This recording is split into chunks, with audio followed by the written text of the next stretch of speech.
I'm Penny Dick's Astro Coach. Welcome to my YouTube channel and welcome to my astrological in-depth look at November 2021, followed by each of your individual zodiac signs. And remember when you go to those to check out not only your sun sign, but also your ascendant. And they're all time-stamped in the description box underneath the video. And before I tell you about all the interesting energies and dynamic vibes that we have for the month of November, I'd just like to say thank you so much to those of you who have recently subscribed to my YouTube channel. I really appreciate. Thank you. And if you haven't and would like to, I'd love that too. Thank you very much. And now I know you just want me to get on with what's happening in November. Well, Scorpio. What do we know about Scorpio? Well, Scorpio is a fixed sign. It's also a water sign, and it's ruled by the dynamic and transformational planet, Pluto. So Pluto is a planet about transformation. So Scorpio is very much about transformational energies stirring deep down within that kind of muddy pit.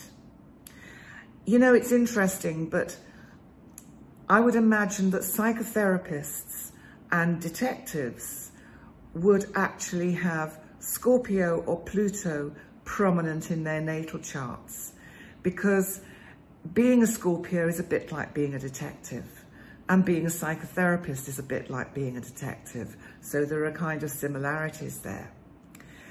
And, you know, this Scorpio energy it's a bit like, you know, Medusa from the ancient Greek mythology that could turn people to stone with just a look. And Scorpio has a little bit of that kind of edge. You know, I wouldn't want to cross a Scorpio. And they do have, I think, you know, regardless of what we might know, they do have a kind of sting in their tail, like the scorpion. And this is almost at their own expense, because they will want to be proved right even if they go down with the ship. Not everyone, that is a generality, I hasten to add. But let's just have a look at how this Scorpio energy is going to affect us this November. Well, right from the first, we've got quite a difficult aspect from the Sun, which of course is in Scorpio, to Saturn, which is our planet of restriction, boundaries, containment, holding things back, slowing things down, in Aquarius. Now the Sun is life, it's light, it's health, it's vibrant. And so over this first week, I really feel it's important that we are cautious and that we bide our time, and that we, in a sense, we become the observer, trusting that truth that needs to come out it'll come out when the time is right, whether that's on a personal level or whether we see these things being played out on the international stage. Interestingly, Pluto, which is Scorpio's ruler, is making a hard square to Mercury, which is our planet of communication, newly out of retrograde, in Libra. Now, Pluto's in Capricorn, which is about governments and structure, organizations. And Libra, of course, is about fairness and balance. So I wonder whether we're actually going to see some news coming out about how institutions or government bodies have been operating that is perhaps a little bit sort of scorpionic in nature. So in other words, it's a bit darker than one would like to see. But I do think there's an opportunity with this Pluto energy that if people really stay sort of authentic to their own inner truth, that there are abundant opportunities for all of us, whether it's on a personal level or on this world stage, to bring about an awareness that there is a much better way forward with all of our projects. We need to also, there's a lot happening in the first half of the month, including our new moon in Scorpio, of course, on the 4th. So we need to actually also pay attention to what's happening with Uranus that is retrograde in Taurus, because on the 5th of November, Uranus, so just think about this, especially if you live in the UK and you know that the 5th of November is Guy Fawkes night or bonfire night or fireworks night. It's the day after the new moon in Scorpio, but Uranus is about explosions, disruption, unexpected shocks, revelations. All sorts of things can come under rebellion, can come under the sort of the domain, if you like, of Uranus. And I just hope that it isn't too true to its word, and that any disruption and explosions are of a necessarily kind nature. So let's hope it's not too explosive. But what I want to say is that we need to look at this Uranus-Saturn square again, because we've had this on and off all year, and this is where you've got Uranus that really wants to break out and create a new vision of a new world, and Saturn going, no, no, no, no, slowly, slowly, holding back, you know, holding back onto the reins. And the Uranus-Saturn square is going to start in November to get closer and closer again. And it finally goes exact at Christmas. And so what I would suggest you do is think back to what was happening in your life in February this year, that's 2021, and also in June, because we had the same energy. So whichever part of your life was being affected at that time, or seemed to be the sort of the highest on your list of, oh my God, stuff going on, then you can expect, I'm afraid, a bit more of it round about Christmas time. But the interesting thing, I think, when planets do their kind of what we call final hit, so they're doing their final hard square conjunction, then often it brings a resolution. So if there have been situations where things have been kind of unclear, unresolved, then it may actually be that around Christmas time, things show signs of actually bearing fruit or moving forward. So, but for the time being, I think in November, we still need to operate with a certain amount of restraint.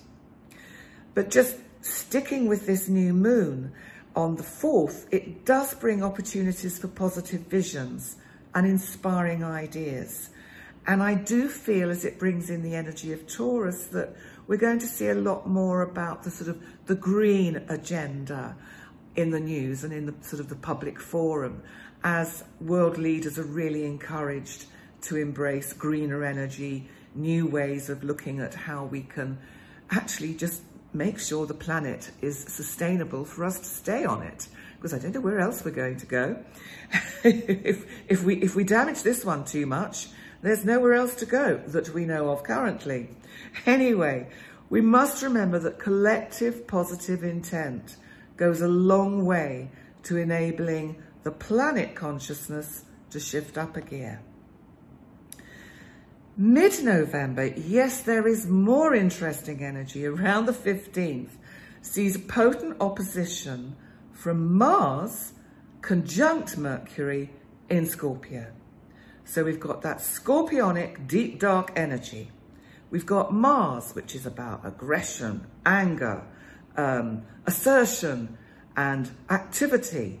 We've got it opposite retrograde Uranus in Taurus. Uranus, explosions.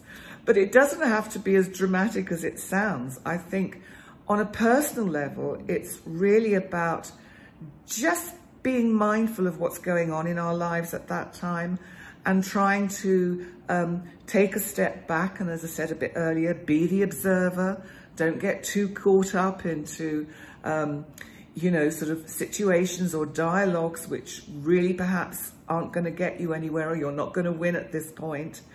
And I think on the larger sort of world stage, we're going to see matters overseas that could become quite heated and potentially destructive. And I think this could be again about climate change. And I think it'll be interesting to see what's in the headlines at that time. But, you know, as I said a bit earlier, we have got to face the reality and be realistic about Earth's resources.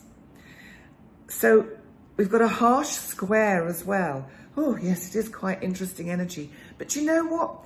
It's all productive. It will get things done. It will get things moving. You know, if we had trines all the time, which are helpful aspects, then things would just be going tra-la-la-la-la, trolling along. But actually, that's not really kind of the best way forward. And with this kind of square energy, excuse me, we do actually get opportunities for growth. So Jupiter in Aquarius is also squaring the Sun in Scorpio. And I think this might see more stuff about the internet. You remember we had that big Facebook and Instagram outage. And I think there could be more things coming up around this energy, around the internet and its use and whether, you know, and about the addictive nature, in a sense, of, you know, the younger generation that really can't keep off their mobiles or their tablets. So we need to be a little bit cautious around that time. And lastly, I'm just going to mention the full moon, but I'll go into it in much more detail when I do the full moon video for this month. But it's a partial lunar eclipse in Taurus. Now, it's partial because one of the exciting things that's happening next year, and I am going to be doing an overview of 2022, which hopefully will be available from November. One of the things that's happening are the nodes. Now, the nodes are these angles of the moon, and they are going to be changing signs in 2022. And because the node during this partial lunar eclipse is virtually into Taurus, so it's going to be moving from Gemini back into Taurus, then this full moon, which is right at the end degree of Taurus, is going to be a partial lunar eclipse. So I do feel that we're going to have quite a steady hand on the helm of our scorpionic ship, because remember, the Sun at the full moon is in Scorpio. Because there is a Mars-Mercury opposition to this Taurus full moon. It's widely conjunct Uranus, but really anything could happen. And I will, as I say, go into this in more depth when I do the full moon video.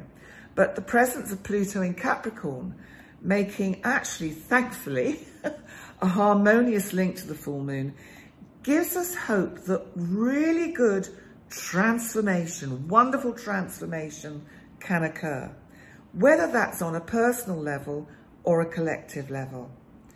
And it's being able to see clearly what no longer serves us, and to look back at our lives currently and think, what is this moon eclipsing? What in our life is being shadowed? And so sometimes, you know, just that awareness of looking at where we're not perhaps allowing ourselves to shine as we can do. And that can begin the movement back into the light, because the more we seek truth collectively, the tougher the journey, but the ultimate gift is true awareness. So there we go. Quite a long overview, but a lot to say for this month of November. Now, please sit back, go to your timestamps to find your zodiac sign, or if you've got friends under lots of different zodiac signs, sometimes it's quite insightful to actually check out what our other half is doing with their sun sign or ascendant. So just think about that one too. Okay, thanks so much for joining me for this part of the video, and I look forward to welcoming you back here very soon. Hi, Aries. Welcome to your astrological overview for the month of November. So this is for the Sun in Aries or for the Ascendant. This month, the emphasis is on the axis we have between your 2nd and 8th house. Now they relate to money and finance, possessions. So this is something, certainly during the first 2 weeks of the month, that you need to sort out and address around anything that is cluttering up your life. It may be that you actually just want to clear out some clutter.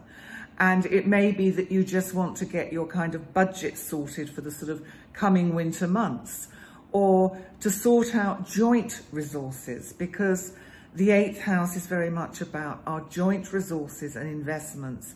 It can also be money to do with money that is owed to you, or money even that you owe. So there's a lot of money this month. And you need to look at the new moon on the 4th in Scorpio, which is in this area of your chart connected with joint resources.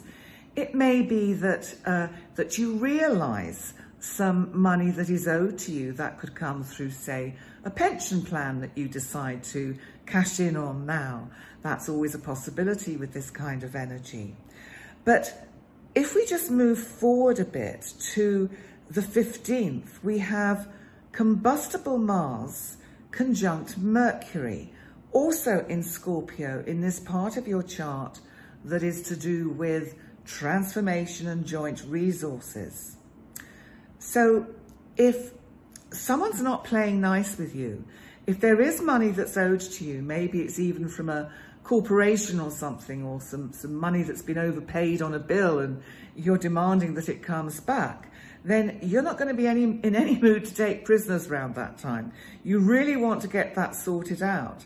And I think that, you know, this Mars-Mercury energy, which is, as I say, very volatile, because this could make you, you know, blow your top, especially as we've got retrograde Uranus in Taurus in opposition to this.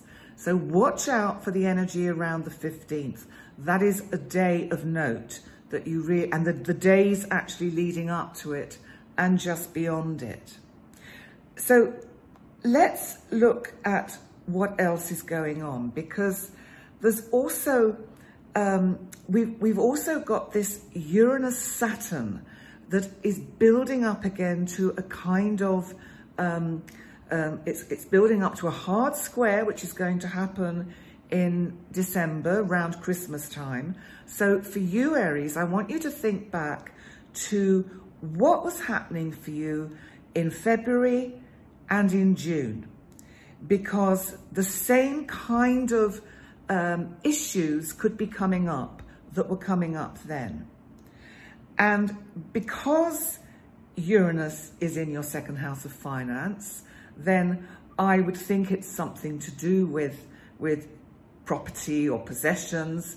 It's also, the square is to Saturn in your 11th house of Aquarius. Now, this is something that you are dreaming about. This is something you want to implement. This is something you want to bring forward and manifest in the world now.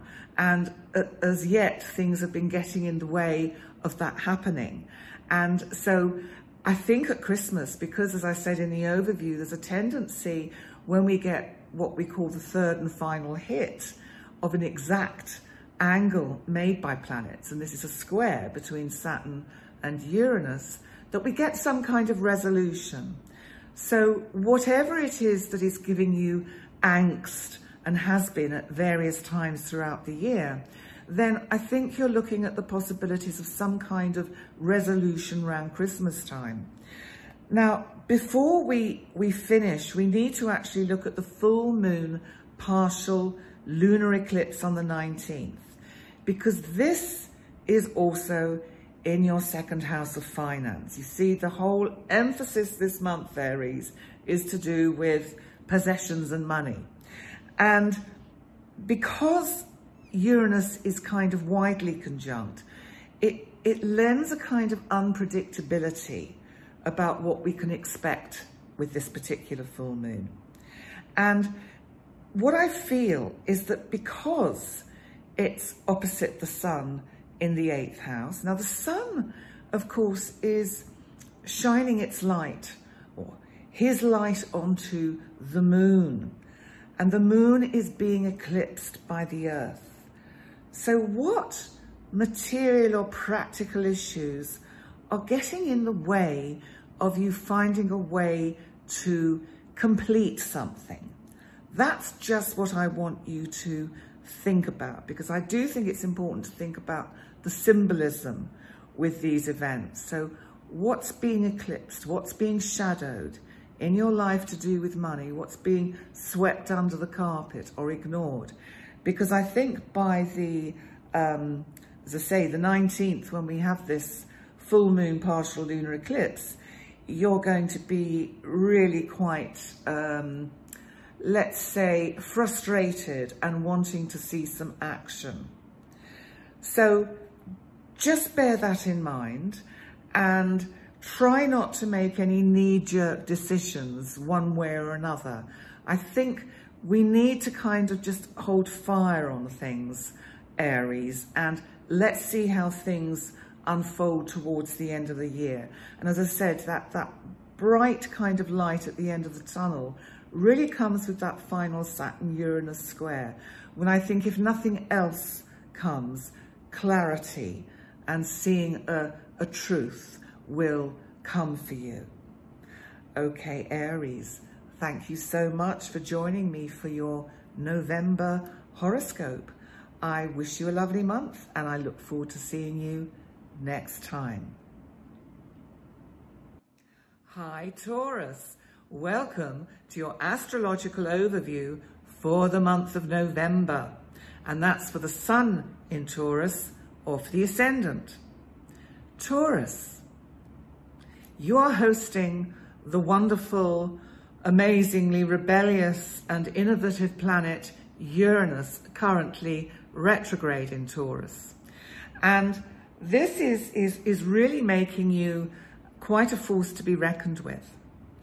And because the emphasis this month is on Taurus and also on Scorpio, which is your opposite sign, which is the part of your chart to do with how you relate, it's your significant sort of friendships, the significant people in your life, your partner in crime, your partner in love, then there's very much an emphasis with the unpredictability that you've probably experienced with relationships since Uranus first came into your sign. And you will get to manage that in a far better way as time progresses. But let's look at, first of all, at the new moon that happens right on the 4th of November.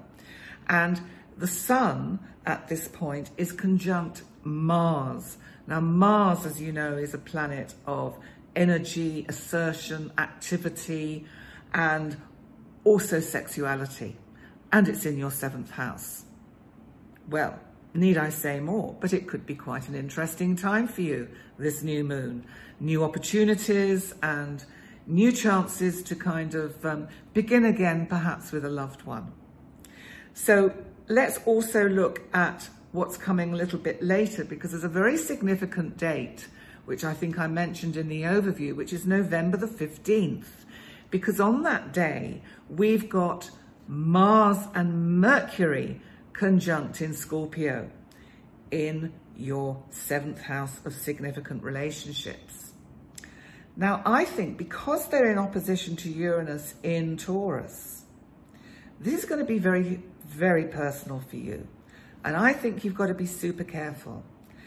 And if something or someone is really rubbing you the wrong way, you really need to take a few steps back and kind of, breathe, meditate, and just calm, because that raging bull could really rear its horns and start charging. So just be mindful of that. So very much this month, I think there's a sort of a sense of be mindful to respond and not react. And if you do react, sparks may fly. And, especially if other half or colleagues just aren't getting you and just aren't hearing what you're saying, then you might not be able to restrain that inner raging Taurus bull. But you know, a good way to sort of channel that energy would to use it in a constructive way. And I'm thinking about your Saturn-Uranus square that we have from your house of career up there in Aquarius, which is, you know, how you proceed with your career path. And, you know, they're both coming up to make quite a hard square again, which won't happen till actually December. And I'll talk more about that next month. But I do think that with whatever it is you're doing in life, I think you know, if you're doing something that puts you more into the sort of the public arena, then it's important to take good care of your physical health. And that could just be in regard to small groups. You know, it may be that you teach or you sort of run courses. But whatever it is that you do, Taurus, you must take care of your physical health, because it is an area that sometimes you neglect. And because we have this Uranus-Saturn square coming up again, I think you're going to find a way to resolve that later in the year. And as I said, I will talk about that in December. But I think it's really good to use this energy to get back into a sensible exercise routine and to just use that sort of energy that you might have, which feels like blowing your top, in a constructive, energetic way. So it's just about channeling the energies in a slightly different way. Because I think by the time that we have the full moon in your sign, I think there's a recognition at that point that something in you has to change, and it has to change for good, because that will really help you to further matters at a distance. And that could be to do with your career or long-term plans that you have. There really are a lot of things to be excited about. And this full moon that we have on the 19th, it's a partial lunar eclipse. And I think you need to think, because it's in Taurus, so it's in your sign, and it's opposite the sun in Scorpio. Now, a partial lunar eclipse is when the Earth passes between the sun and the moon. So the Earth is making a shadow on the moon. Now, next year, the whole emphasis is going to be on Taurus and Scorpio for eclipses, but I'll talk more about that in my 2022 overview. But for now, the node actually for this partial eclipse is still in Gemini, but it is virtually moving back into Taurus. So why this is super important for you is that you have to think about what or who is eclipsing you. What or who is not on your team? What or who isn't your cheerleader? And how well does it serve your sense of self if they are not supporting what you want to do in life, whether that's your personal life or whether it's your business life? Now, you know, that may just be that you recognize that there are certain friendships that are acquaintances that really don't benefit you. And it's not about being brutal and just sort of cutting people off, but just that sometimes people come into our lives for a reason, for a season, as they say. And maybe sometimes it's time to let them go. So there's some element of that around this full moon for you. But all in all, November is when I think you're going to feel the energies are going to really start speeding up, and it's going to be an interesting month. It's full of interesting twists and turns and opportunities. And I just think it's going to be an interesting month. So sit back and enjoy the ride, Taurus. Okay, thank you so much for joining me for your astrological overview for November. And I look forward to welcoming you back here very soon. Hi, Gemini. Welcome to your astrological overview for the month of November. and that's for the Sun in Gemini or for the Ascendant. How is your state of mind, your psychological well-being? I ask that because you are hosting the planet of unpredictability that can bring up feelings of anxiety, Uranus, in the part of your chart that is very much to do with your kind of inner psychological workings. And this is Taurus, so it's an area that you're not used to having that amount of kind of volatility and range of emotions. You know, you're used to being quite grounded and fixed in how you see things. So you tend to be much more cerebral than on that feeling gut level. But Uranus is really pushing you to experience things on quite an inner gut level. Now, this month, Uranus is being opposed by the Sun in Scorpio for part of the time. And this Sun opposition, where we get this light of the Sun, this life force, this energy, which is in the part of your chart that is to do with your day-to-day working routine, plus health matters. So that could be your psychological well-being as well as your physical well-being, although that may be something that you're having to address this month. Now, Mars is conjunct the Sun. Now, Mars is our planet of aggression, also assertion, but also in this part of the chart, it can even represent minor surgery. So I'm not suggesting that every Gemini is going to, you know, find themselves under the surgeon's knife. Not at all. It could be a psychotherapist's kind of psyche cutting that is digging down to the depths of your very soul. But we do have a new moon on the 4th in Scorpio with the Sun and Mars conjunct opposite retrograde Uranus. So my feeling with this is that it's just something that you're being given an opportunity, which is brilliant, to sort out. Now, that could be something to do with your health. It could be a good time to think, maybe I should talk to a psychotherapist, a psychologist, a counselor, a life coach, an astrologer. It could be any of these things that could come up for you. And also, we need to look forward a little bit further into the month when Mercury comes into Scorpio and joins Mars, conjunct in Scorpio opposite Uranus. So at this point, you are going to feel quite vocal and forceful about issues that you want to change, whether that's with regard to your workday routine or your health, will determine what areas of your life are under the spotlight.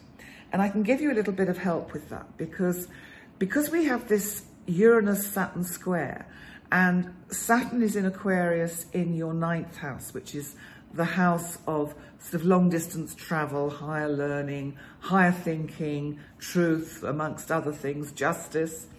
And this square that we've had on and off all year, I want you to think back to what was happening for you in February, and then forward again, forward sort of run into June. What was happening in those 2 months? Because whatever the theme that was going on for you then, that is going to be coming up to the surface again with this Uranus energy. And the new moon could see that kind of triggering it off. And what this means is that what you have to be aware of, and I will talk more about this next month, is that we get the final hard square of Saturn and Uranus in December, near Christmas. But I'll talk more about that next month. So you might get some sort of resolution. I'll just give you a little taster, little teaser. You might get some resolution to something that has been really quite sort of anxiety-ridden throughout the year. Now, on the 15th, as I said, we've got this quite volatile energy. So you need to think about that, because I think you will be ready to blow your top about something. Or the fact that there could be something going on with regards to your health that you need to have a big discussion about. But let's see what else is happening, because we've also got a full moon partial lunar eclipse on the 19th in Taurus. So this is also this part of your chart connected with your inner psyche. So it's very much under the spotlight this month, Gemini. So what does this mean for you? Well, I wonder whether there are elements of your life where you're feeling a little bit kind of eclipsed, or just a little bit lost, because, you know, it could be that developments have happened in your working life as the month has progressed, which are leaving you a little bit at 6s and 7s and not quite knowing which is the best direction to take. But don't worry, because all will become clear. And I think it will become clear after this full moon, because at this point, it's as if you could say something is being kept from you or hidden or shadowed. So just have a think about what that might be, or who might be throwing you off the scent of something that you really need to have clarity on, because it will come. So all in all, Gemini, an interesting month. I think some exciting opportunities for you to forge ahead with plans to do with work, with your working routine, and really make some good changes. And also for you to really understand yourself better. That's another byproduct, I feel, of the full moon in Taurus, that you get a sense of more just grounding in any anxieties that you've had, maybe about health. Maybe you get an all clear or some kind of good news that puts something finally in the past. Okay, Gemini, thank you so much for joining me for your November overview. I look forward to seeing you back here next time. Thank you. Hi, Cancer. Welcome to your astrological overview for the month of November, and that's for the Sun in Cancer or for the Ascendant. So this month, the activity is focused in an area of your chart which is to do with fun and artistic pursuits. It's moved away from that part of your chart which was very much to do with work routine and trying to get things organized, and also addressing health situations, health matters, and it's shifted. And in fact, for most of next year, the energy is going to shift into these areas, which for you create much more fun and joy. Now that can't be bad news, can it, Cancer? So let's just have a look a little bit deeper at what's going on, because you've got both the Sun and Mars in this part of your chart, which is to do with partying and artistic pursuits. And it's opposite Uranus in Taurus in the part of your chart to do with your hopes and wishes. Now, there could be some projects that you're trying to get off the ground that really need a little bit of a financial boost. And I think if you're waiting for some sort of joint resources to materialize, they're still a bit slow. And that's kind of holding things up for you. But your bigger plans are really developing in ways which are really quite unusual. And I think that is giving you the sort of the stimulation and the encouragement to keep going, in spite of the fact that perhaps it's not been that easy to kind of get things moving. But on the 4th, we have a new moon in the area of your chart, Scorpio, that is connected with these creative artistic pursuits that you may have, or romance. If you're looking for romance, this new moon could bring somebody in quite out of the blue. And I think there'd be quite a spark, because Mars is conjunct the Sun, and Mars is passion, energy. If that's not what you're looking for, Cancer, then I think you're going to be feeling very passionate and energized about projects that you want to continue with and actually give a new lease of life to. And I think that with this Uranus in opposition, I suspect that it may be inspiring you to actually look at ways that you could open up new doors of research which would help you with whatever projects you're looking at, because we've got to think about Pluto, which is our planet of transformation. And Pluto is in an interesting aspect to this new moon. And also, the other thing that's quite interesting is retrograde Neptune in Pisces is making a nice aspect, a really kind, helpful trine to this new moon. And I just wonder whether you might get insight and ideas that come, in a sense, out of the blue. You might have a dream where you suddenly dream the solution to a difficult problem, or you dream something into kind of reality. So there's a lot of interesting energy for you around this new moon. The interesting thing is that by the 15th, Mars is joined by Mercury in the same part of your chart, Scorpio, creativity, romantic pursuits, and it's joined by, as I said, it's joined by Mercury.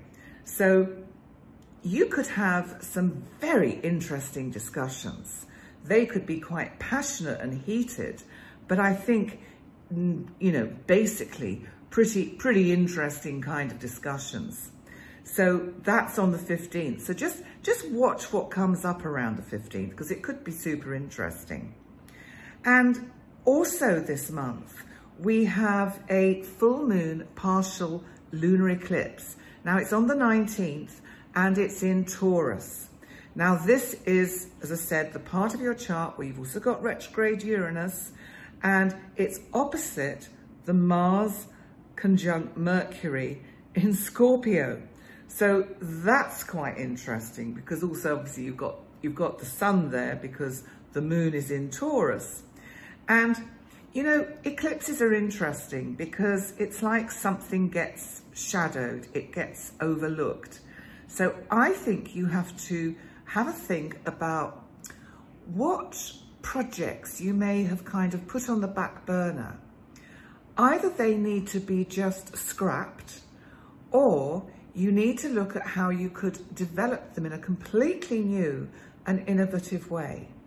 So just give that some thought, Cancer, because, you know, with eclipses, it is about something is shadowing us. Something is partially hidden. It's a partial lunar eclipse, so something is partially hidden. What are you hiding from in yourself even? That's another way that we can look at this energy. But I do feel that because there are helpful aspects from Pluto in your 7th house of relationships in Capricorn, that, you know, you've got so much support from close friends and loved ones. And, you know, they really are on your team, and they really are, you know, trying to sort of support you in the creative endeavors that you're planning and that you enjoy so much and get so much pleasure from. So in all, I think it's going to be an interesting month. It's going to feel a lot, I think, lighter, and as if things are just moving forward, and there's a little bit more, as I say, fun this month than some of the previous months, especially now we've got these planets moving direct. So thank you so much for joining me, Cancer, and I wish you a great month, and I look forward to welcoming you back here soon. Bye for now. Hi, Leo. Welcome to your astrological overview for the month of November, and that's for the Sun in Leo or for the Ascendant.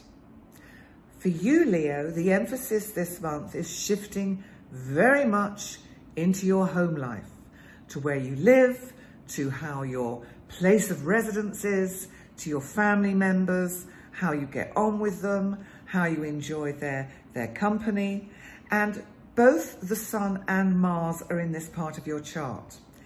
And there's a feeling that it's been quite difficult for you to negotiate and you've been juggling lots of things. And I think, you know, family members, close loved ones, close friends, business colleagues. You're trying to keep sort of all your cheerleaders still on Team Leo, and it's been difficult sometimes not to neglect one or two that are in that team. And this month, I think you've got to really just be mindful of that, especially as we've got retrograde Uranus in Taurus in the part of your chart to do with your career and your career direction and, you know, your passion in life. And that's going to be experiencing some twists and turns and some quite extraordinary kind of opportunities could present themselves to do with your work.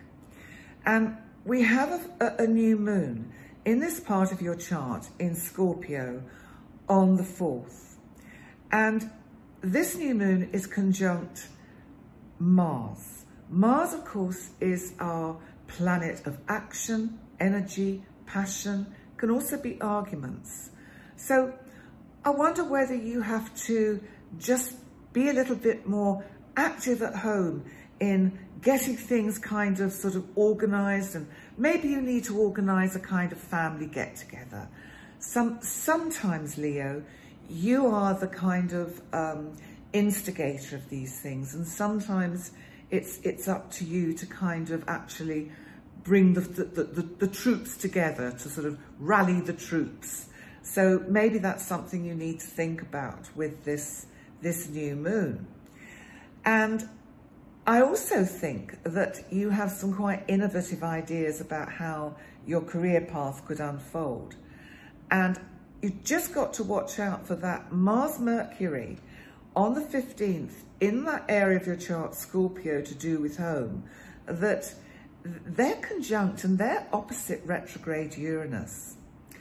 I think you've got to be careful that you don't speak out of turn to people who are on your team, family members notably, who are just doing their best to try and keep up with you as you kind of boldly go where no one has gone before with your career plans. So be kind, be slow down and listen. And retrograde Neptune in Pisces is in that part of your chart where it's actually making a nice aspect to these planets in Scorpio. So I think you've got to remember to get back in touch with your intuition and listen to that gut feeling, Leo. And as I've often said to many different zodiac signs when I'm doing these reports, sometimes we have to get out of our own way. And maybe that's what you have to do at the moment, especially with this energy in Scorpio. Now, this month, our full moon is in Taurus. So this is the part of your chart to do with your career. So this is a super good opportunity. But it's a partial lunar eclipse. And it's on the 19th. And it's opposite Mars conjunct Mercury. So it's a full moon packed with energy for you to transform and upgrade the way you work. And you've got to remember, you know, Leo, sometimes you eclipse yourself. In other words, as I've just said, you get in your own way. And this full moon is asking you to let go of a way of behaving with regard to your career where you doubt yourself and your abilities. That's so un-Leo.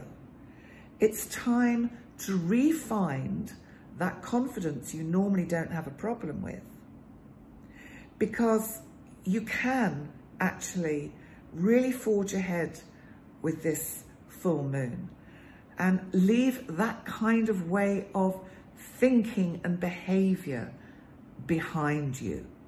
And that would be a really good use for you of this full moon energy. So, thank you so much for joining me, Leo. And I wish you a great month. I think it's going to be an interesting month. And I think it will be, there's going to be some good opportunities and good opportunities for personal growth. And that's always a good thing, because that helps us with every other part of our life. So I wish you well, and I look forward to seeing you next time. Hi, Virgo. Welcome to your astrological overview for the month of November, and that's for the Sun in Virgo or for the Ascendant. Right, let's see what's happening for you, because the Sun and Mars, our planet of energy, assertion, aggression, even sexuality, are in your third house, Scorpio. And this is very much the area of your chart to do with, amongst other things, communication. It's also your thinking processes, how you relate to people, but it's also, it can be short journeys. So I think you're going to find with this Mars activity, you're going to be out and about a lot more, seeing friends and neighbours and just enjoying some more social times than perhaps you've had of late. And I just think you have to be careful that you don't actually neglect any of your day-to-day routine or any niggling health issues which might arise, because we've got, remember, Saturn still in Aquarius, and that's in the part of your chart to do with service, but it's also to do with, it can be health matters. And I just want to also say, you need to pay attention to your psychological well-being, because sometimes I think with this energy around, one can feel a bit kind of down or a bit low, a bit deflated if you've been having a busy time and things quieten down. So just be mindful of that. Now, right near the beginning of the month, we've got a new moon in Scorpio, in this part of your chart to do with communicating, and it's conjunct Mars, opposite retrograde Uranus, and that's in Taurus, in the area of your chart connected with higher learning. It can also be long distance travel. And I wonder whether you'll be thinking with this new moon about looking at where you can go. Maybe you've already been able to have one or two little short journeys, but you're looking to sort of see whether you could do something a little bit more adventurous. And I'm just wondering with that Mars there, whether you're kind of also thinking about doing something which involves extreme sports. I don't know why that came to me, it just did. And I'll just sort of add to that. As it's in the part of your chart to do with sort of documents and papers, you better make sure you've got good health insurance if that's what your kind of ambition is, to do a holiday full of extreme sports. Not for me, but I'm sure, you know, some of you will love it.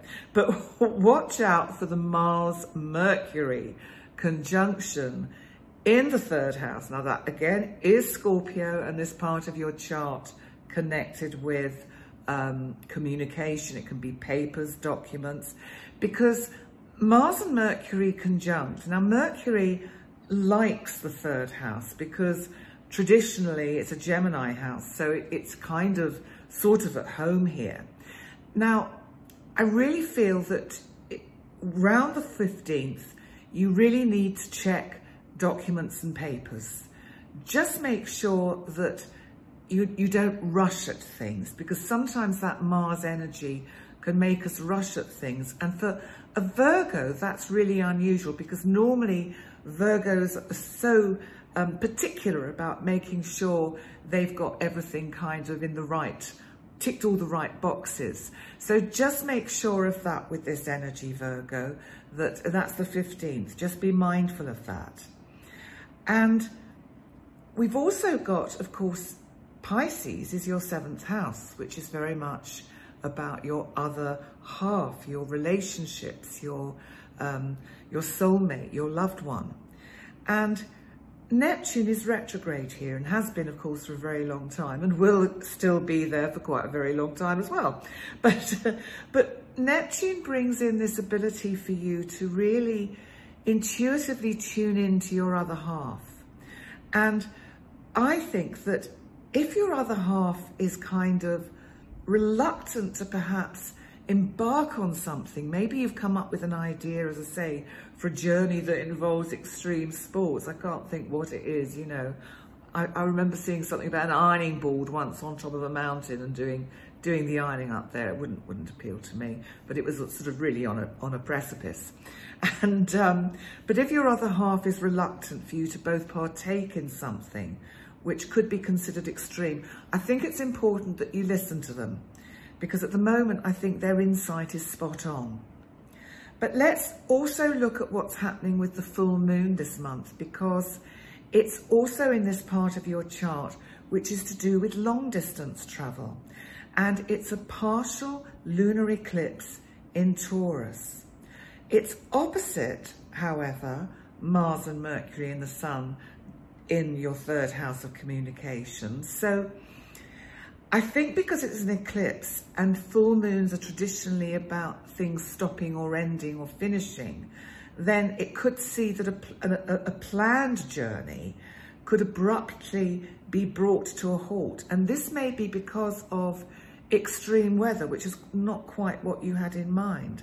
So extreme weather and extreme earth movements, perhaps, that could be anything from earthquakes, volcanoes. We've seen La Palma had that volcano going off, and there's been various earth tremors, you know, going around the world. So something like that may get in the way of you making a particular journey. And I also think with eclipses, it's important to look for what's being hidden from us. And, you know, if things are being held back, and I'm thinking about this in terms of communication, look at what's not being said. It's always important, I think, to think about what's not being said.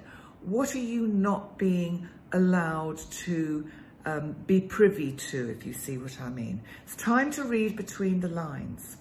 And finally, before I finish your forecast, I just want to mention again about Saturn in Aquarius, because it's in this part of your chart to do with your day-to-day routine. And I want you to think about what was happening for you in February this year and also in June, because the same energy is going to come up again, because as I mentioned in the overview, we have this Saturn-Uranus square, which is moving ever so slowly towards being in an exact square again at Christmas time. So whatever has been going on for you this year with regard to probably to health or day-to-day working routine, jobs, anything like that, is going to come up again in the spotlight. And for you, it's about looking at how do you want things to progress forward? Because I think round the end of December, you'll have a much clearer idea of the way that you want to move forward with plans to do with your routines, your day-to-day work. You'll be much clearer about that. Okay, so thank you, Virgo. I'm so glad you were able to join me for this overview of November, and I look forward to seeing you next time. Bye for now. Hi, Libra. Welcome to your astrological overview for the month of November, and that's for the Sun in Libra or for the Ascendant. Okay, Libra, this month, it's your finances that come under the spotlight and joint resources. And because both the Sun and Mars are in this part of your chart, opposite retrograde Uranus, the planet of the unexpected in Taurus, in that part of your chart that is connected with joint resources, I just feel it's important not to go over your budget. Because whilst Mars is here, you might feel like investing some of your money in creative pursuits even, which might become a bit of a bottomless pit. So I think it might be wise, whilst the Sun and Mars are in this part of your chart, to hold on to your well-earned pennies, because both Sun and Mars are squared by Saturn. And Saturn is in this part of your chart, Aquarius, which is very much about creativity and having fun and partying. And the square means Saturn is just doing you a favor here. It's saying, hold fire a bit, because even though things are improving in general in the big wide world. And you too, Libra, are probably managing to get out more, maybe travel a bit, have a holiday, go abroad, and just enjoy life a little bit more like normal, or whatever normal was, if we can remember back that far. And so Saturn is just saying, just use a little bit of restraint, especially where your finances are. It might not be the best time to sort of splash out. And you know, it may be better with the unpredictability of Uranus in Taurus, with the world economy, to just keep a steady eye on that for a little bit longer. So let's also look at what else is going on, because on the 4th, we have a new moon in Scorpio, conjunct Mars, and this is in this part of your chart to do with your finances, with your self-worth, your value. And I think you're actually going to be feeling a lot better about yourself and recognizing that there's a lot of things in your life, a lot of people that actually value your presence and like and enjoy having you around. And with the joint resources that's sort of brought into this with, you know, you might find a loved one is actually sort of going to splash out on you a bit and spoil you a little bit. Now that couldn't be bad, could it, Libra? So let's also look at the fact that we've got retrograde Neptune in Pisces. And Neptune in Pisces, for me, for you, is all about your intuition. And it's in the part of your chart which can be connected with, amongst other things, our day-to-day routine, service to others. But I think this is how does your intuition serve you? Because this is making a really nice aspect to that new moon in Scorpio. And I think you have to rely on your intuition a little bit more. Sometimes I think your mind gets in the way. It does for all of us. But it's just highlighted at this point for me with you in this particular forecast. But then we need to look at what's happening on the 15th, because at this point, Mars and the Sun in Scorpio are joined by Mercury, our planet of communication, documents. And I wonder what might be going on for you around that time with joint resources. You know, maybe you're making a will, maybe you're buying or selling a property or a possession. And it just feels as if there'll be something that you may even be involved with, sort of having to talk to lawyers or notaries or solicitors to sort out the sort of the fine print of documents around whatever it is that you're trying to kind of realize or get put in place. So just be aware of the 15th, because I think what I'm trying to say is it's important not to get too hot under the collar. If things are taking their time, just be grateful that actually they are taking their time, because it's probably to protect you. So, you know, the universe works in interesting ways. So I think you have to trust the universe on this one. Okay, now we've also got a full moon partial lunar eclipse on the 19th in Taurus. And this is, yes, in the part of your chart that is connected with other people's money. So it's opposite where you are with your own finances and piggy bank.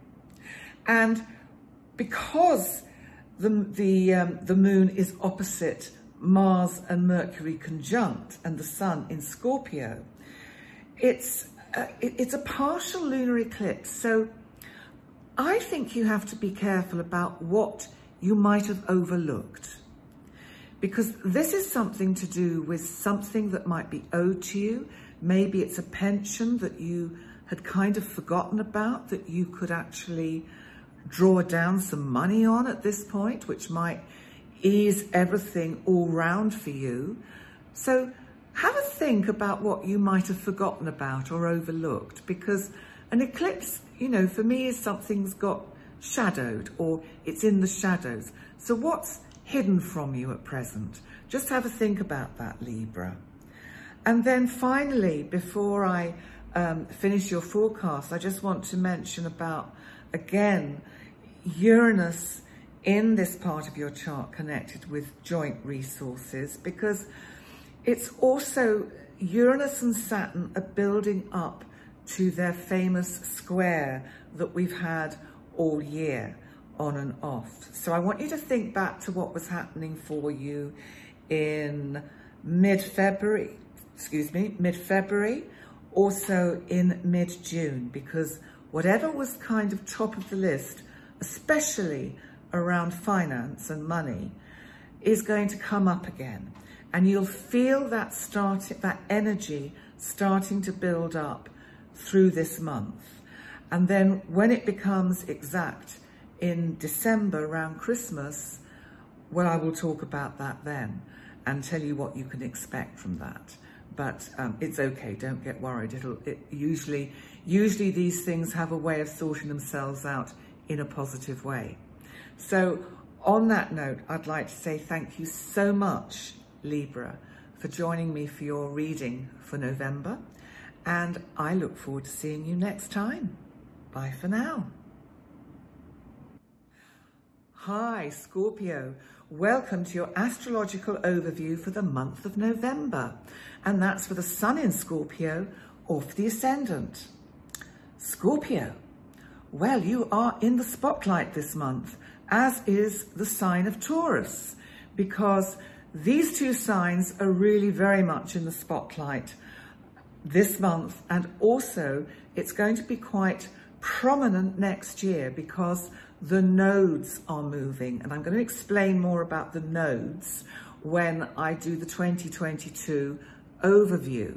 But basically what this is, it's the ecliptic line between the Sun, the Moon and the Earth, so that this is how we get what we call eclipses. And we have an eclipse this month in your opposite sign of Taurus.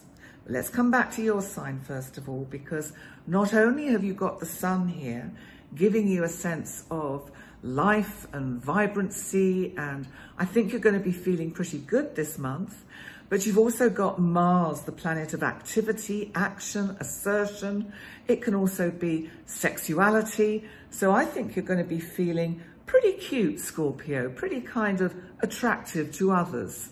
And with that Uranus energy in your 7th house of significant relationships, Taurus, then I think things are going to be quite sparky between you and anyone that is in your life as a close relationship, partner, significant relationship, soulmate.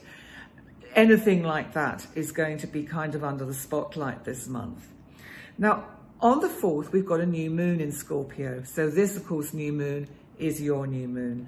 This is lovely because this gives you a new opportunity to really, in a sense, give birth to yourself again, to start again, to start afresh with plans you may have, ideas you've got, especially if they're anything to do with, you know, the significant people in your life.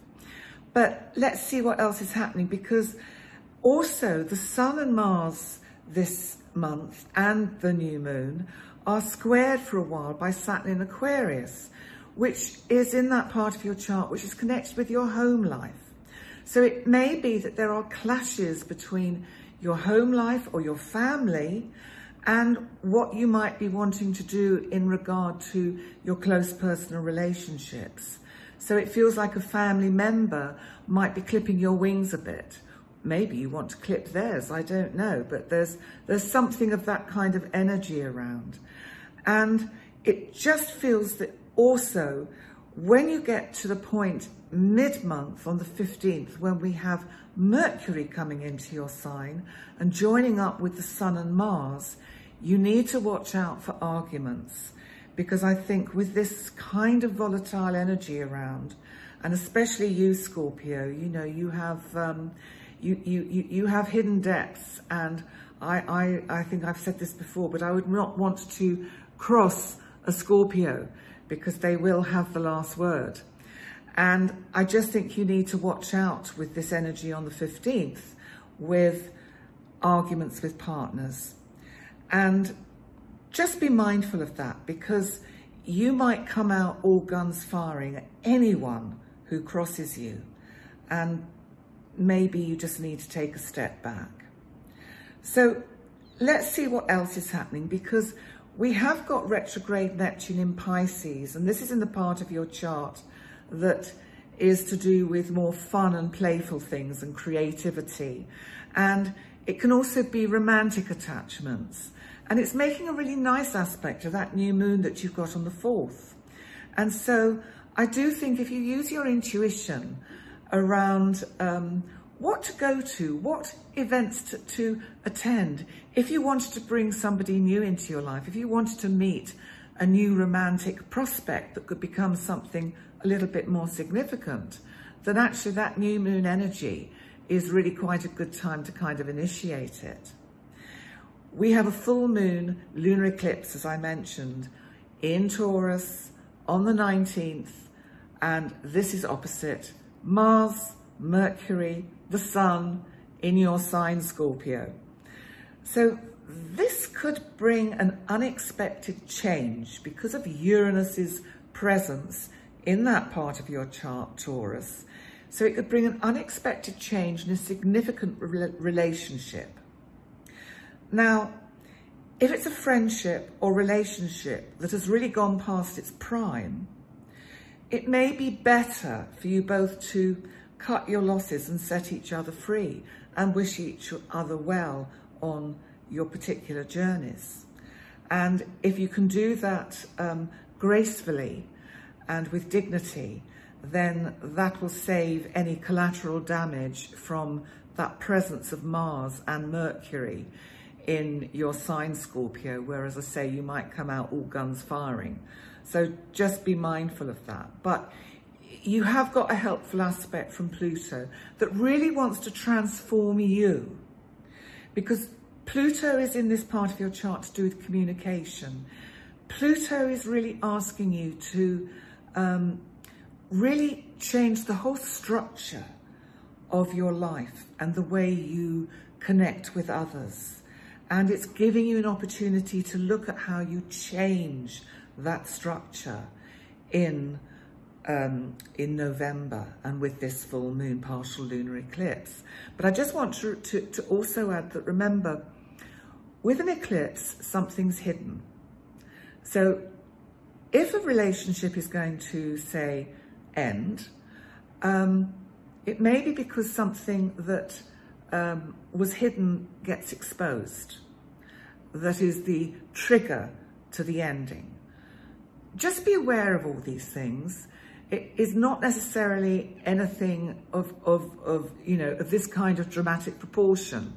So I think we always have to dilute these things a little bit, because it depends on our personal circumstances and what's going on in our lives. So say for a single Scorpio who perhaps would like to have a significant person in their life, then actually a full moon could actually mean come out of the shadows, Scorpio. If you don't go out and about, you won't meet anyone, because, you know, a full moon in that case could mean the end of being single.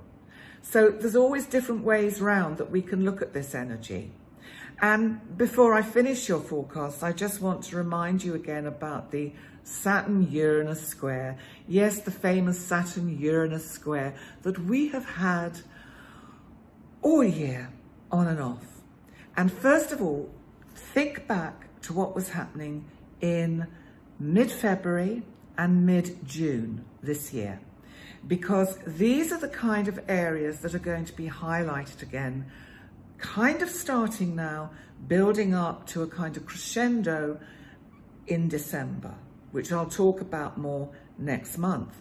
But it's to do with home and very close relationships. So there's something around that friction. It's like restriction, but also wanting to just break out. So it's restriction, breakout. Those are the kind of energies that you're going to have to grapple with. But there will be a resolution, and that is going to come, I believe, in December. So thank you, Scorpio, for coming to watch and listen to your overview for November. And I look forward to seeing you next time. Bye for now. Hi, Sagittarius, and welcome to your astrological overview for the month of November, and that's for the Sun in Sagittarius or the Ascendant. The focus for you this month shifts very much into the areas of your life that are, on one hand, connected with your kind of day-to-day routine, whether that's working or just the routine that you kind of have, and also the part of your chart that is connected with that inner you, that part of you that you keep hidden. And when I was thinking about this, I was thinking that you actually have an inner world and hidden depths that people aren't always aware that you actually feel as deeply as you do, because you're very good at being bright and light and out there and kind of sort of fun to be around, expansive, your planet Jupiter, your ruler. And so there is this other side to you, and it's interesting that this part of your chart is Scorpio for you, because of course Scorpio actually takes you into those kind of deeper inner depths.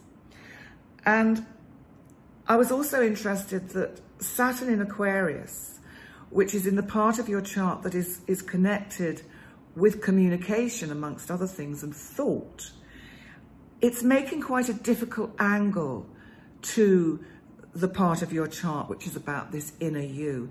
And I feel that Saturn is encouraging you to slow down and do some deep soul searching, deep thinking about perhaps how you'd like your life to unfold in ways that stimulate your mind, because you get quite easily bored, Sagittarius. You do like constant change and things coming along to inspire you.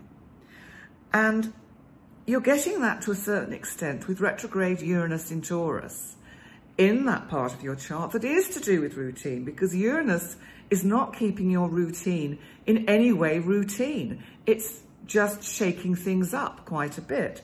And actually, I don't think you mind that. I think you quite like it, because you, as I said, you do get quite easily bored. And we've got this new moon in Scorpio on the 4th, opposite Uranus in Taurus. So what we have is the new moon in this part of the chart that is to do with your inner self, where you can feel restricted. And it's opposite Uranus, which is about your routine and how that probably keeps changing and twists and turns. And the new moon is conjunct Mars.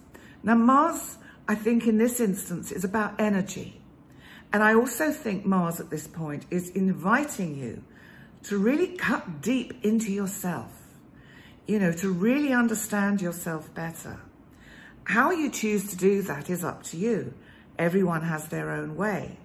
I always think that, you know, actually being reflective with another, be it a coach, a counselor, a therapist, but it has to be somebody who really listens. So just some food for thought with this new moon. It might be a good time to actually look at perhaps talking to someone about getting to know you better. But let's see what else we have, because I do think you are going to have the energy to keep up with this hectic routine that is being suggested by Uranus. And with the new moon also, I just wanted to mention that retrograde Neptune in Pisces, and that's in the part of your chart that is your home life. And I think this actually shows us that your family actually, they do get you, and they do understand your need for freedom. A day that I want to highlight, and I'm highlighting this for all the signs, is the 15th, because on this day, Mercury has moved into Scorpio, and Mercury is our planet of communication, and it's conjunct Mars. So this is quite combustible energy. And I think for you, because they're both opposite this retrograde Uranus, I think what I feel for you is that you need to be aware that you might get into overthinking, and that would cause you anxiety that really isn't necessary. So just bear that in mind, because by the time that we get the full moon partial lunar eclipse in Taurus on the 19th, and this is going to be opposite this Mars-Mercury conjunction. So I think at this point, this is a partial lunar eclipse. And I think this full moon is helping you to see what you could actually dispense with, get rid of, that clutters up your routine. What are you what areas are you not looking at? Because with an eclipse, something is hidden. This is a partial lunar eclipse, so something is being hidden, or you're hiding something from yourself. What could you actually eliminate from your life that would make your working life, your routine, your day-to-day living activities much smoother? Because I think with Pluto in Capricorn in the part of your chart to do with finance and also possessions, it may be as simple that you need to actually declutter your environment, because sometimes when we declutter that environment, it helps us declutter our minds.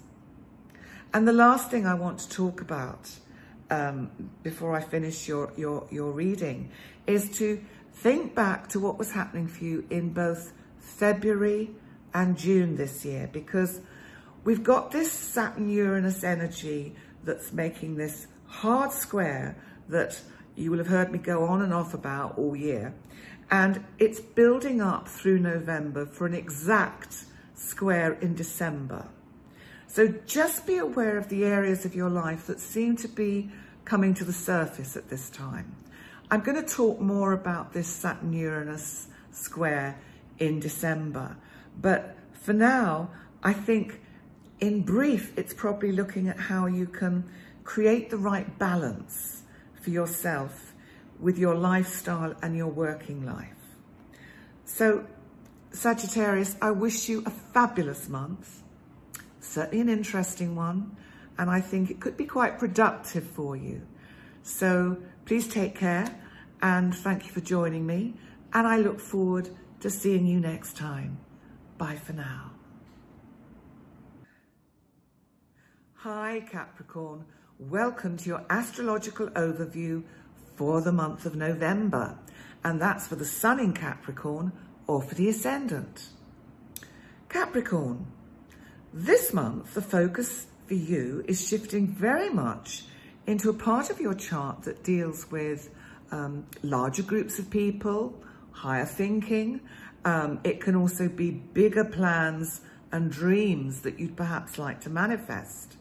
And you're having a much better sense of what they would be and how they could actually be structured. And that's helped because you've got both the Sun and Mars in Scorpio in this part of your chart. Now, the Sun, of course, is life, it's soul, it's anything that is vibrant and alive. And, of course, Mars is energy and action. So you certainly got the energy and action to see potentially how you could manifest certain dreams, especially as they're both opposite retrograde Uranus in Taurus in the part of your chart that's to do with creativity. So I think you're really thinking outside the box at the moment, Capricorn. And you know, Capricorn, you're so sensible and structured that it's quite unusual to experience you actually thinking much more broadly and being quite uncharacteristically doing unexpected things to do with ideas that you've got that you want to manifest. And I think you just have to be careful because Saturn, your ruler, which is about caution, restriction, rules, just biding one's time, is making quite a difficult aspect to Scorpio and the events that are going on up there with your dreams and hopes. So And Saturn is in the part of your chart, Aquarius, that is about your finances. So I think it's urging you to use caution. If any of these bigger plans and creative ideas you've got involve larger sums of money. And you'll have to decide for yourself how that applies in your life. But this unpredictable behavior that Uranus is bringing out in you, in all sorts of areas, even just in social life, in just kind of, you know, doing things you don't normally do. And I think you probably surprise your loved ones quite a lot at the moment. But you're certainly being quite out of character for Capricorn.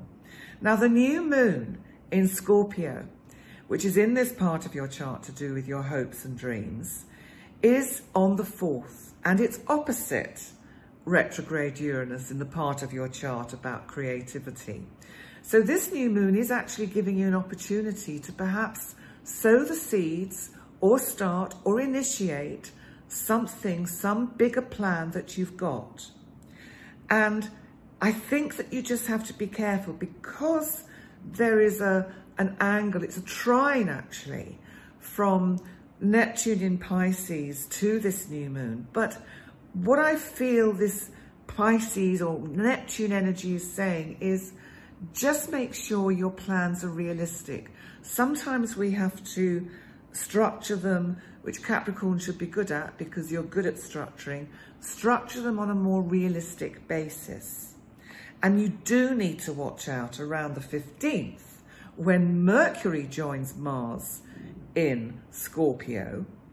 And this could see you being quite vocal and almost aggressive and defensive if anyone criticizes your choices. This really is most uncharacteristic for you, Capricorn. But we do have an interesting full moon, and it's a partial lunar eclipse, and it's on the 19th in Taurus, in the creative part of your chart where Uranus is.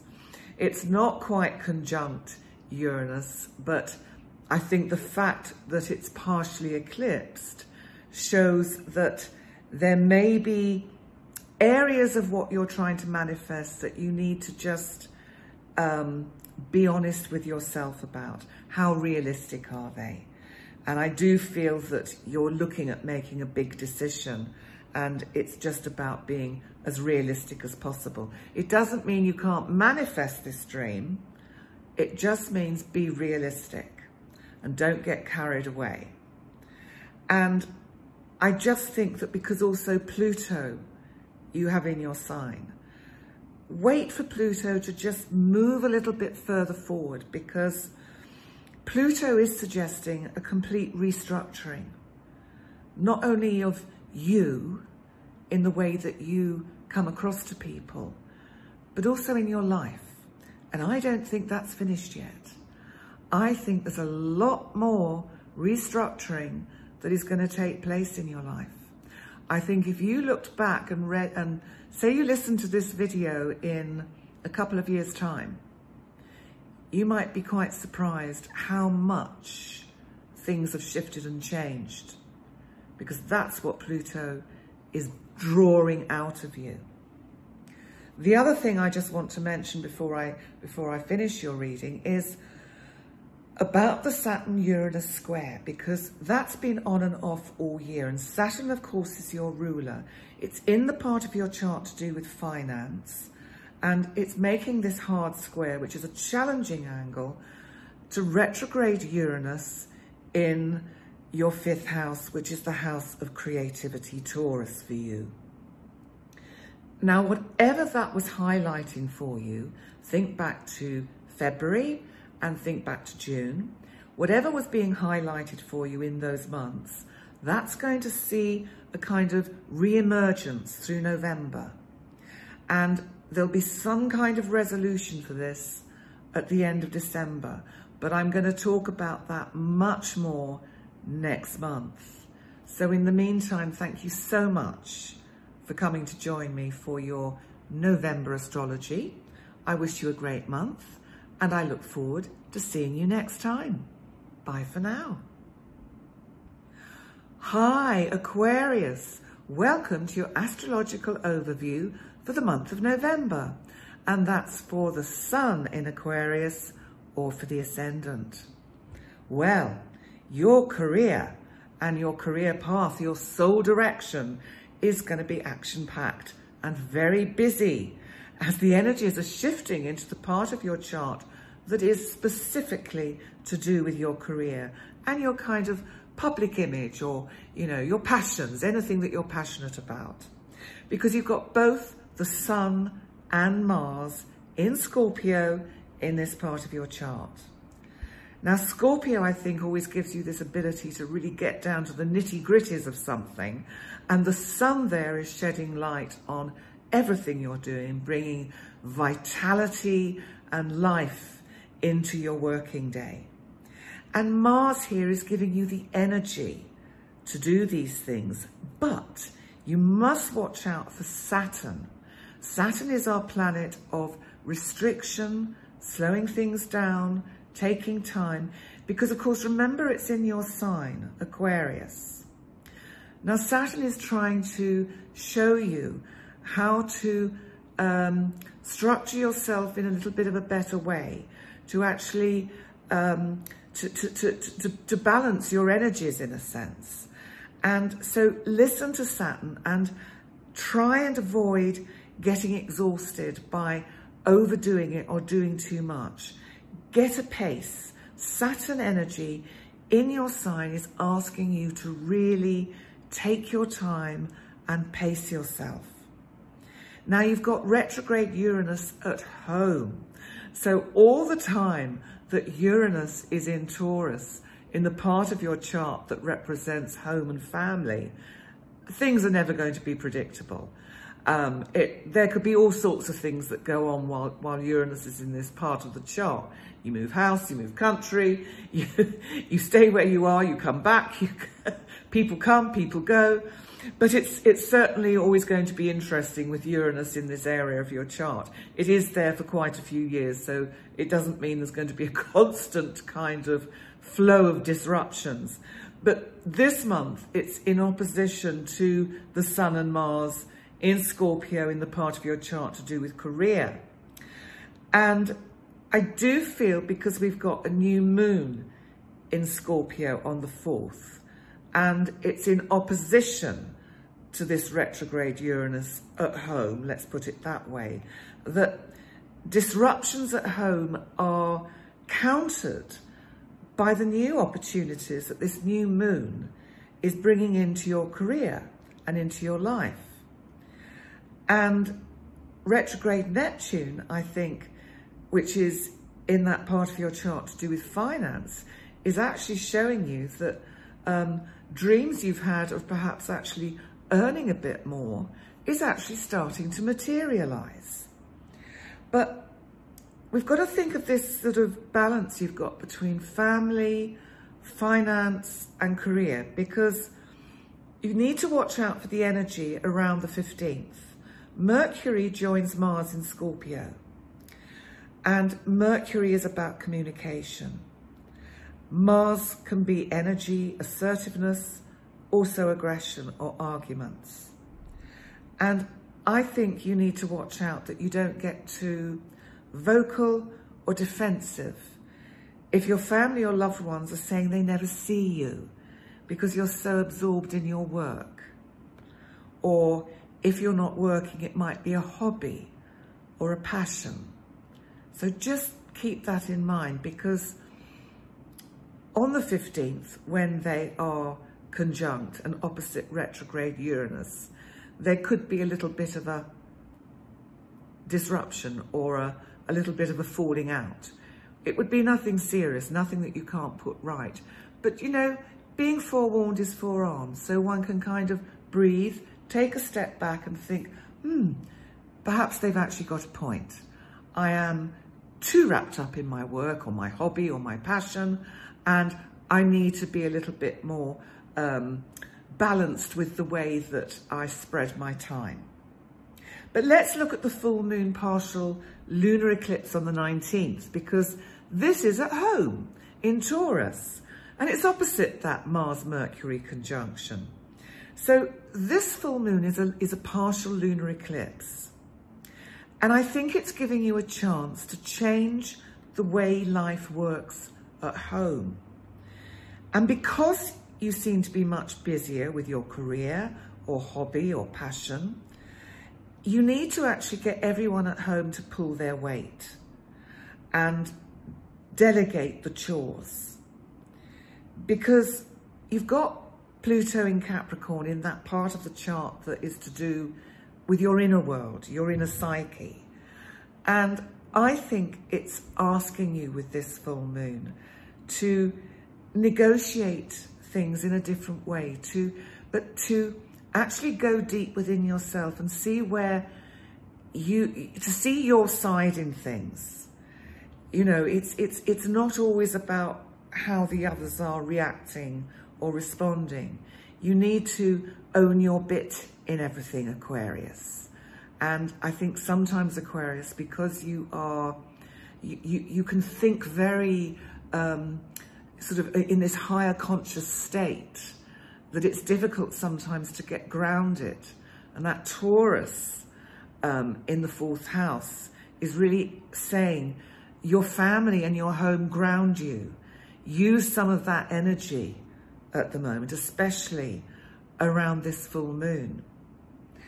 And I also think you need to think with this eclipse, what or who at home might feel they're in shadow or unseen.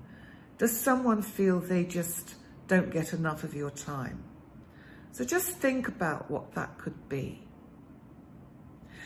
And lastly, before I finish your reading, I want you to think back to what was happening mid-February and mid-June, because both Saturn and Uranus are moving back to be in the same positions they were during those 2 months. And through November, we're all going to be feeling this energy as it starts to build up again. Now remember, Saturn is in your sign. So this is something personal about you. And Uranus is at home, so it's family. So this is something you are being given an opportunity to finally resolve, to sort out.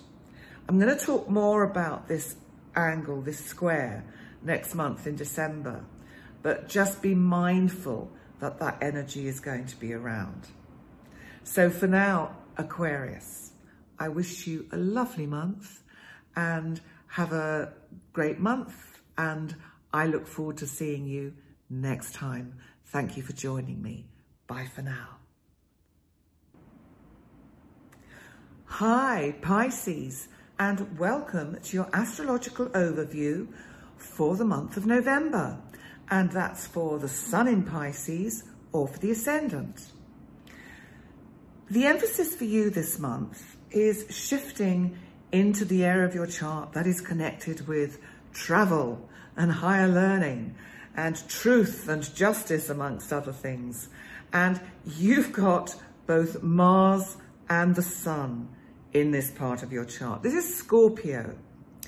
So Scorpio does give you the opportunity, Pisces, anyway, in this part of your chart to really think quite deeply and to look for the sort of the hidden depths in things, which of course, Pisces, you are good at anyway because of your Pisces nature.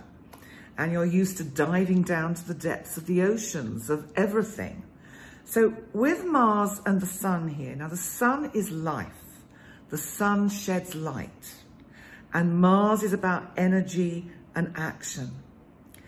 Now they're both being squared, which is a hard angle. It's challenging by Saturn in Aquarius, which is in the part of your chart that is connected with the inner you.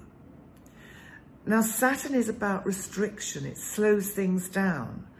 And I really feel that this energy is kind of, there's something that's around at the moment that you're aching to get out of your current environment. You need the stimulation of pastures new. You need the stimulation of new people even. And because retrograde Uranus in Taurus is in the part of your chart connected with communication and short distance journeys, it's in opposition to these two guys, to the Sun and Mars. Now, Uranus has been giving you a little bit of that in this part of your chart, so that, you know, we know, of course, we've all been actually struggling with a pandemic. So, of course, long distance travel has been pretty difficult. And so that Uranus in this part of your chart has given you an opportunity to actually do some unexpected shorter journeys and actually make quite a lot of interesting connections. So this is the kind of energy that we've got around. So you can see it's all to do with communication. That can be writing, it can be thinking, and also learning, because the 9th house, where Scorpio is, can be about learning things. And we have a new moon here on the 4th. So it's actually in opposition to retrograde Uranus in the part of your chart to do with communication, Taurus, and it's conjunct Mars. And I do feel that an opportunity could arise with this new moon, that you could travel. There could be a possibility of traveling. But if that's not on the sort of the agenda, then it's a great time to also expand your mind and learn something new. Because you really could surprise yourself, Pisces. Because I'm thinking about retrograde Neptune in your sign, Pisces. Because retrograde Neptune is making a very nice kind of trine to the new moon. And this is your imagination, this is your intuition. And I think this Neptune energy is encouraging you to just remind yourself about your intuition and your gut feeling. You know, you are good at sensing things, Pisces. You are a bit of an empath. And I think with this new moon, it's also saying, trust your intuition. If something feels right, go for it. And if it doesn't, it's not for you. By the 15th, you may need to watch out for Mars and Mercury conjunct in Scorpio. This is because Mercury has come into Scorpio now and is in conjunction with Mars. Now let's think about this. Mars, assertion, activity, energy, could also be arguments. So it could be sharp words. Mercury, of course, is communication and thinking. So I think, though, in this instance, because it's in this part of your chart, I think you're surprising people. They're both opposite. Mars and Mercury are opposite Uranus in Taurus. And I think people are going to see you passionately communicating about something you'll be learning, or something new that perhaps you've started learning. And you've got a real instinctive flair for it. So quite interesting energies for you this month, Pisces. Let's also look at the full moon this month, because it's a partial lunar eclipse and it's on the 19th in Taurus, but it's actually opposite the Sun and Mars and Mercury in Scorpio. So it's in the part of your chart, Taurus, that is about communication, writing, thinking.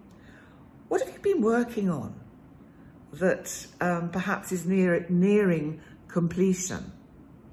Because it's an eclipse, or a partial eclipse, it makes me think that there's something you've been keeping from others. And not in a sinister way, but something exciting that you've been working on. And you may be ready now to start actually thinking about making it public. And I think people would be simultaneously shocked and surprised at any decisions also that you make in the weeks following this full moon. Because I think with this energy, some of you could be making or considering making very big changes in your life. Now, I'm not going to specify, because I think I don't like to put a thought in where it doesn't belong. I think it's for you to think about what areas of your life perhaps you've been thinking about that you would like to make a very big change. Now, Pluto, which is in Capricorn, is in the part of your chart to do with dreams and ideas and goals and projects. And it's making a very nice aspect to this full moon in Taurus. So the energy really is inviting you to change the structure of your life, for you to get the maximum benefits of your life.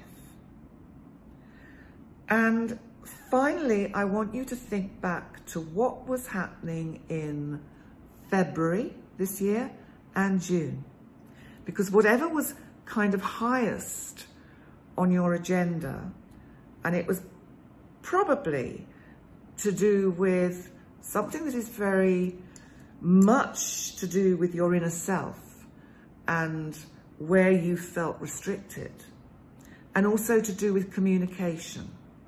And that can be thoughts and thinking as well, because we've got this famous Saturn-Uranus square, which is going to start to move towards an exact square again, which comes later on towards the end of December.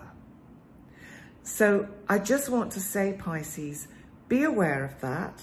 I'll talk much more about it next month, but it could be very interesting. Okay, well, Pisces, and I haven't done this. I like my Pisces little sign.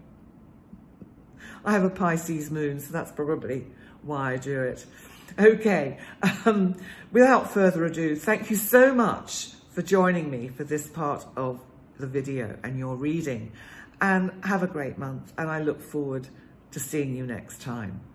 Bye for now.